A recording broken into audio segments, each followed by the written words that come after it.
The four men were supposed to arrive together on time at Luton Station and be caught on CCTV at 07:21:54 a.m.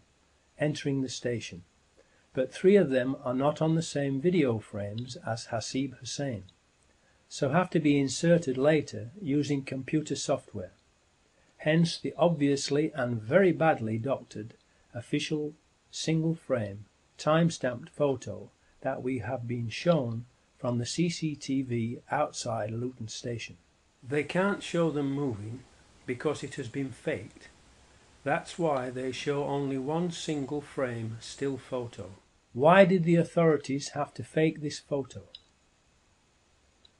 They would have had to fake it because three of the actors missed the tube trains that they were supposed to catch and which blew up without them being on board. And so there was no video footage from variant systems of them boarding the three tube trains for the authorities to be able to use as false evidence to try to prove to the public that the Muslims were guilty. So they had to doctor and show us the fake photo instead. Remember what Michael Portillo said on the May 2004 BBC Panorama programme. The coverage is going to be organised. So far, they are apparently running according to the training exercise plan and on schedule. Fifth chapter title, The Ghost Trains.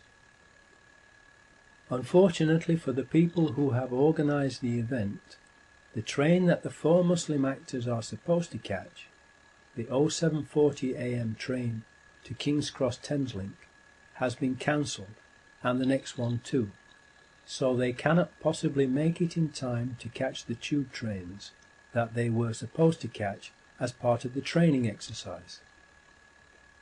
The best laid plans of mice and men often go awry, as the hand of God interferes. In spite of official confirmation that the 07:40 a.m. train was cancelled and the next one too, the Home Office report still contains the lie that the non-existent 07:40 a.m. train was the one that the four Muslims caught. The authorities have to keep lying about it in order to continue to try to make the public believe that three of the four Muslim men who boarded a train from Luton to King's Cross arrived in time to catch the three tube trains that blew up. In doing so, the authorities make it perfectly clear that the truth of what happened that day is of no importance to them.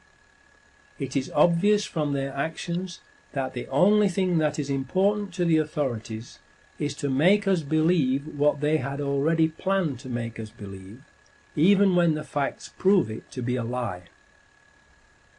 The first available train the Muslim actors can catch gets them to King's Cross after the tube trains have already left without them. Hasib Hussain splits off from the other three at King's Cross Thameslink station, because he still has time to catch the number 30 bus as his part in the mock terror exercise. When the tube trains they were supposed to catch are blown up, the other three smell a rat and realise they have been duped and are Muslim patsies who will be blamed for the attacks, and everyone knows what happened to Lee Harvey Oswald. The Muslims are not from London. Their homes are many miles away, and so they are like fish out of water, and have no idea what to do or where to go and hide. They realise that they can't go home, and do not know anyone in London whom they can trust. The phones are all not working, first of all because they were jammed and then shut down by the authorities. So they cannot phone anyone to tell them what has happened. What can they do to prevent themselves from being wrongly blamed for the explosions? What would you do in that situation? On one of the early TV news broadcasts that day, a newsreader announced that a report has come in that 3 of the terrorists involved in the bombings had been shot and killed by the anti-terrorist branch of the police at Canary Wharf in the Docklands area of London's East End.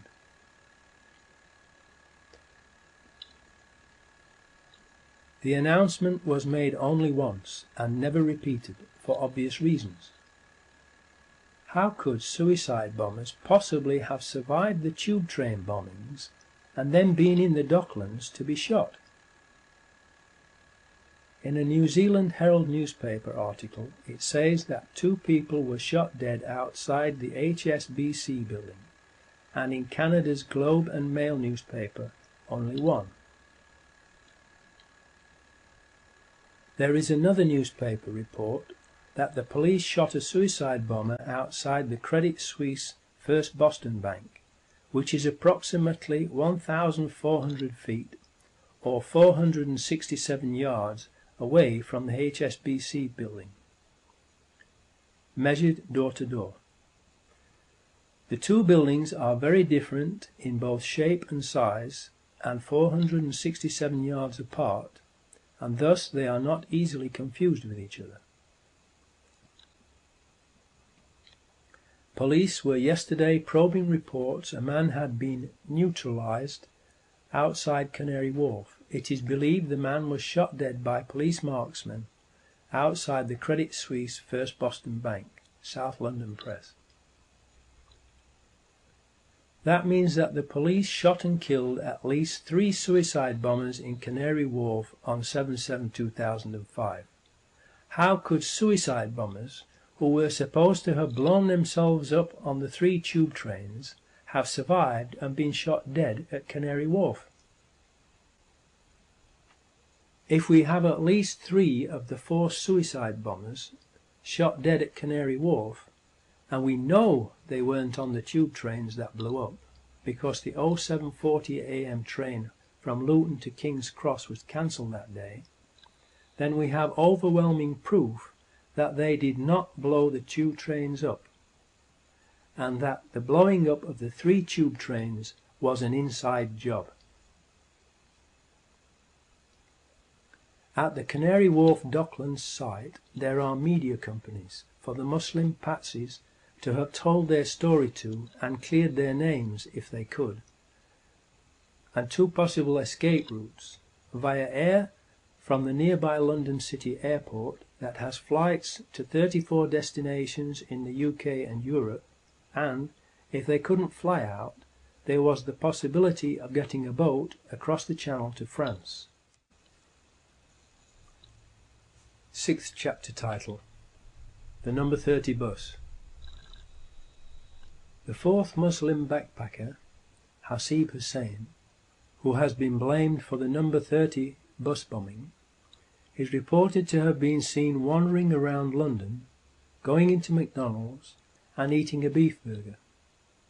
He is reported to have tried unsuccessfully to contact the other 3 by phone on Euston Road outside King's Cross at 08:55 AM, but the phones were not working because they were first of all jammed and then shut down by the authorities.